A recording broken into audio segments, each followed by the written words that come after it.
This house belongs to you, and to every American. For 8 years, just a short chapter in the long story of our democracy, my family also had the privilege of calling the White House home. The architect who designed the White House was an Irish immigrant. Many of the laborers who built it were slaves. And on his second day living here, John Adams wrote a letter to his wife Abigail, praying that only honest and wise leaders would rule under this roof.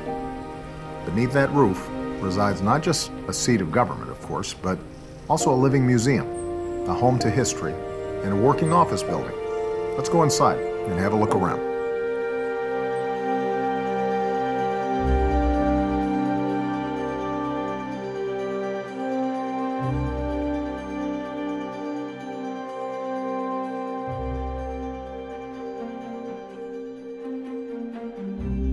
Just inside the north entrance of the White House, this is the Cross Hall. Thousands of tourists walk here every week, taking selfies with portraits of presidents past in the same hall where Jefferson displayed antlers and pelts from Lewis and Clark's expedition. We've welcomed many heads of state here, and this is the carpet that I walked down toward the East Room over there on the left to tell the world that we had delivered justice to Osama bin Laden. I'll never forget coming in here for the first time after my inauguration, starting a new job and moving our family into a new home on the same day. You couldn't help but feel a sense of wonder and gratitude about this place, and that never goes away. The White House is the people's house, and Michelle and I always joke, we're just renters here, and the owners are the American people and all those who've invested in creating this amazing place with so much history.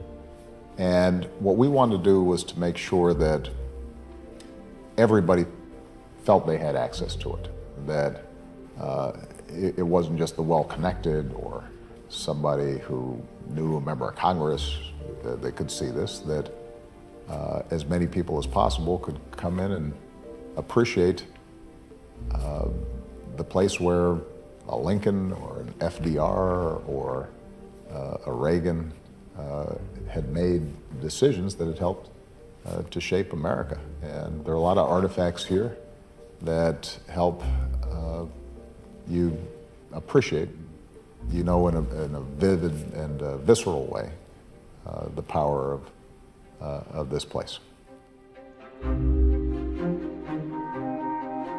Next door to the Oval Office is the Cabinet Room, with the Rose Garden just beyond those windows. The President sits at the center of the table, opposite the Vice President, and each Cabinet Secretary's seat is assigned according to when their department was established.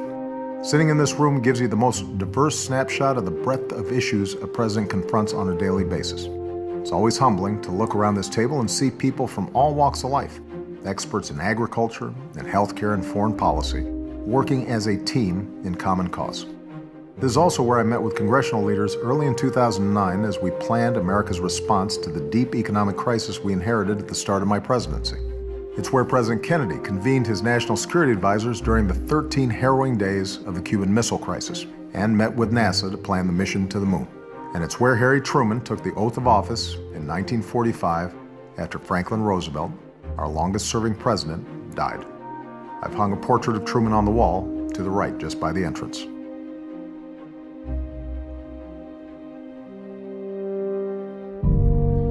Downstairs, in the basement of the West Wing, is the Situation Room. It's actually a series of rooms with secure video conference technology that lets us communicate with generals and leaders from around the globe.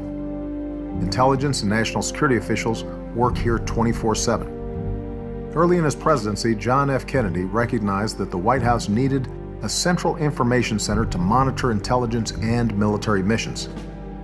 His successor, Lyndon Johnson, used these rooms during the Vietnam War, as did George H.W. Bush during the first Gulf War, and George W. Bush after 9/11. You might know the Situation Room best as the place where we planned the raid on bin Laden, and then watched it unfold. I'll never forget the tension of those critical hours. Back upstairs, the Roosevelt Room is the original location of the President's office in the West Wing. When Teddy Roosevelt had the West Wing built in 1902, this is where he worked. Franklin Roosevelt expanded the West Wing, including moving the Oval Office to its current location. But it was in this room that he crafted the bold proposals that became the New Deal.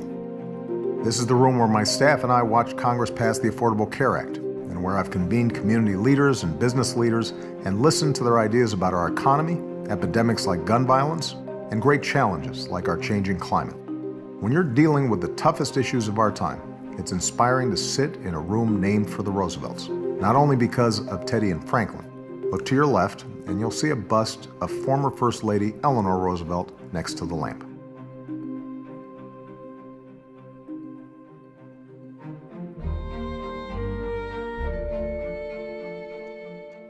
There's no question that Joe Biden will go down as the finest vice president in American history. This is his office, just down the hall. Joe has been my point man on implementing the economic recovery plan that saved our country from another depression, and a trusted advisor on a range of high-stakes foreign policy initiatives. A major part of his legacy will be the work we've started on the Cancer Moonshot, a project close to Joe's big heart. As you look around this room, you can see why America loves Joe Biden. He is truly a family man. His office is overflowing with pictures of his kids and grandkids. Joe and Joe Biden have meant so much to our country over their decades of service, and to Michelle and me over the past 8 years. They've become like family. This is the place where I've spent a lot of time over the last 8 years. I remember when I first walked in, and I looked around and I thought, it's actually not as big as I imagined it on television. It's a fairly intimate space. What also struck me was the amazing light that comes in from these windows that you don't always fully appreciate when you just see photographs of it. You never stop feeling humbled by the Oval Office. You never forget that it's in this room where decisions of war and peace and major advancements in civil rights and human rights have all been made. Where for generations, the major debates of the day have taken place. I meet with my senior staff here every single day. I've met here with leaders of Congress and of other countries. I always believed it was more important to take the long view and not to get sidetracked by minute distractions, to stay true to my values and remember why we came here.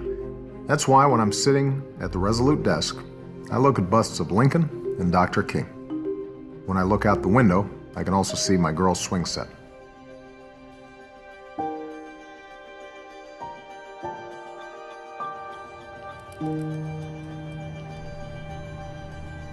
The first day coming into this house was a whirlwind because it's inauguration day. You don't get access to this house until the day that the president-elect takes the oath of office and actually becomes the president of the United States. And you feel that way for several months. It takes some time to really settle in and feel like this place is your home. So it was probably around March that I started to be able to take a deep breath and feel this place as not a museum, but as my home. And once we sort of transcended that hurdle, it really does feel like home to us. There are 2 floors upstairs above the state floors, and that's where our home is. That's where our children have grown up. Our children were very little, and Sasha was only in 2nd grade, so this is really the only home she really knows. The staff here, there are friends, there are family, there are people we will miss dearly, and they've done just an excellent job making this wonderful house that is the people's house feel like the home for every first family that walks through those doors, and we will miss it. We'll continue our visit on the state floor, the first level of the White House residence and the traditional space for hosting public events. This is the Red Room, an elegant parlor and sitting room that has been used for small dinners, social gatherings, and even family musical recitals during the Lincoln administration. Most recently, Eleanor Roosevelt organized briefings here for women journalists who were excluded from regular press conferences.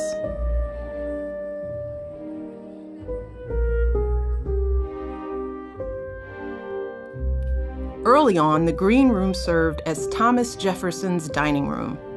A few years later, James Madison came here to sign America's first declaration of war, which began the War of 1812 against Great Britain. These days, this is a quiet space where my husband and I often privately greet our guests or thank performers for coming to the White House before we head next door to the East Room for a concert or event.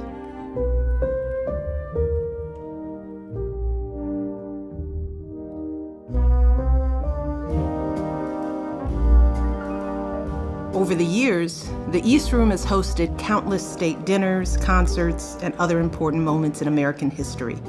Musicians like Itzhak Perlman, Dizzy Gillespie, Gloria Estefan, Stevie Wonder, and Melissa Etheridge have performed here. This is where President Johnson signed the Civil Rights Act and where Barack signed the Affordable Care Act. Even the paintings are legendary. Dolly Madison saved this famous Gilbert Stuart portrait of George Washington when British troops set fire to the White House in 1814.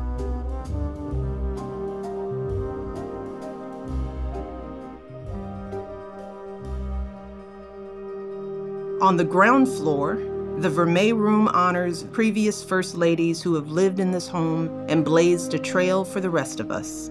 Jacqueline Kennedy's portrait remains in a place of honor in recognition of her timeless grace and tireless efforts to preserve the White House. Her efforts included securing artwork, restoring furniture, and making crucial repairs. Through her efforts, Mrs. Kennedy ensured that future generations of Americans can take pride in our nation's house.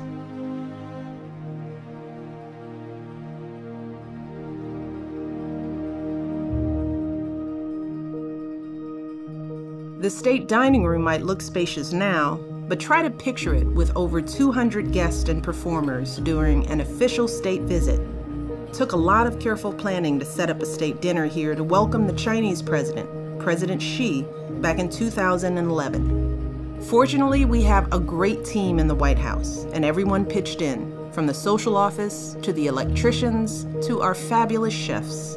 As you're looking around, make sure to take in the new drapes, which echo the distinctive band of Kailua blue on our Obama China service, a color representing the waters off the coast of Hawaii where my husband was born and raised.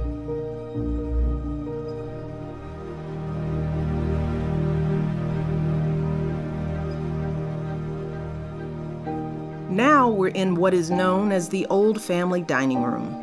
As recently as the Kennedy administration, this is where the first families would often come to eat, which meant dressing up and coming downstairs for a proper dinner. It was a formal space that didn't really lend itself to the kind of relaxed family meals we prefer in the Obama family. This room was never a part of the official White House tour. And because we wanted to broaden the tour and show more of the White House, this was the room that was primed for renovation and remodel.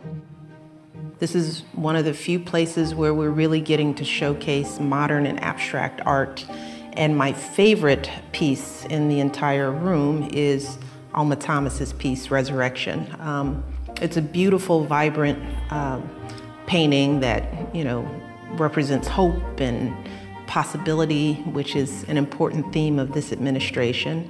But it's also important to me because Alma Thomas is the first female African-American artist to have her work be a part of the White House collection. So that's an exciting part of the story of this room. Inclusiveness, contemporary art, life, vibrancy, all of which I think is representative of what this administration stands for.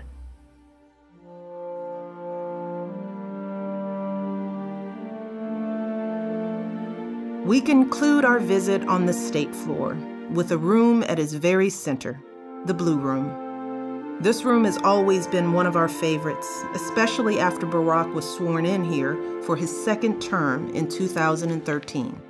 Whether welcoming military families from across America or dancing with a 106-year-old great-great-grandmother, the president and I have made some special memories in this beautiful room.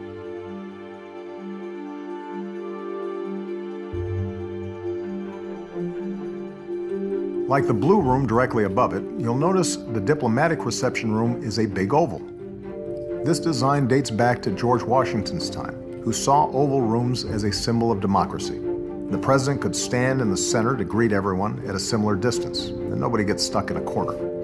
For more than a century, presidents have used this room to welcome diplomats and heads of state, including the Queen of England. Jackie Kennedy added the wallpaper, which depicts landscapes like Virginia's Natural Bridge, Boston Harbor, and Niagara Falls.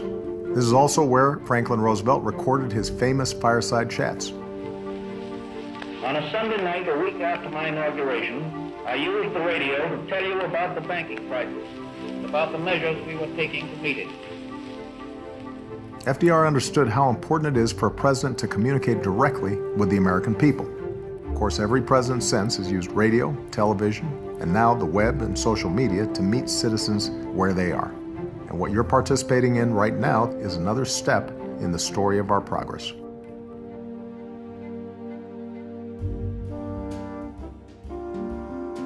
I took you to the Oval Office. Now let me take you to my private office, up on the second floor of the residence. A reporter once called this room the presidential man cave. I don't know about that, but it is where I spend a lot of time at the end of the workday, going through briefing books and writing speeches, and reading 10 of the letters that I get every day from the American people. I happen to be a night owl, and this is where I work. It's called the Treaty Room. It's on this big desk, where President McKinley ended the Spanish-American War. It's also where President Kennedy signed the Nuclear Test Ban Treaty. But presidents have fun here too. Apparently, President Eisenhower liked to play bridge here, and I've watched my share of Bulls games on the big screen TV.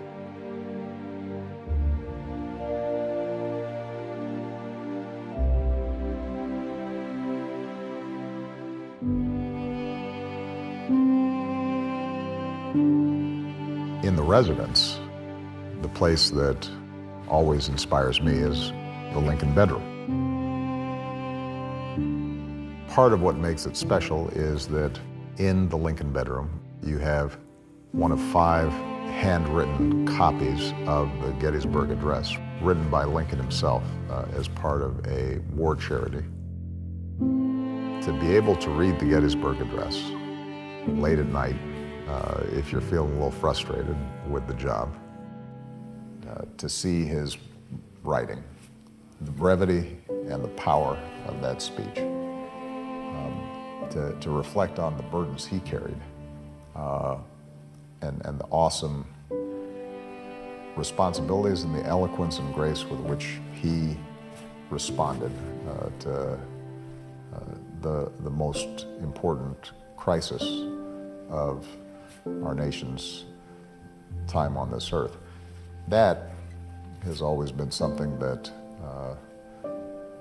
I have appreciated, and I suspect that on the last night before I leave here, there'll probably be some place where I spend some time.